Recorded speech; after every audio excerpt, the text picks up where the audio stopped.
2015 is amper op sy kop. My naam is Meld Sieberhagen en hierdie is hoe dit was. Hallo, dit is nog steeds 2015, my naam is nog steeds Meld en hierdie is dis hoe dit was.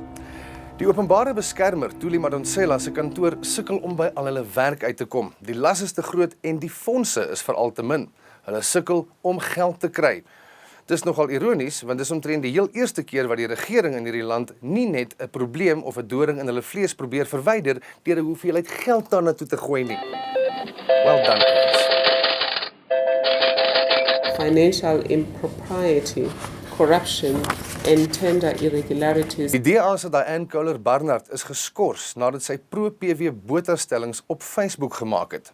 Party mense voel dit was dalk 'n bietjie van 'n ekstreme reaksie, maar ek voel meer mense moet geskort word vir wat hulle op Facebook doen. Veral die tipes wat Angry Birds of Candy Crush invites stuur, of net te veel foto's van katte, honde of vuilgesig kindertjies plaas. Nee maar.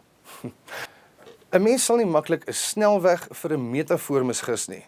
Maar as 'n mens kyk hoe rassistiese onderrokke die afgelope jaar begin uithang het, hoe die konsiliasie blykbaar iets van die verlede is en verdraagsaamheid lankal die agterdeur gewys is, dan kan 'n mens sien hoe die brug wat oor die M1 ineengestort het, net een van vele sogenaamde brûe is wat hierdie jaar in mekaar gesak het.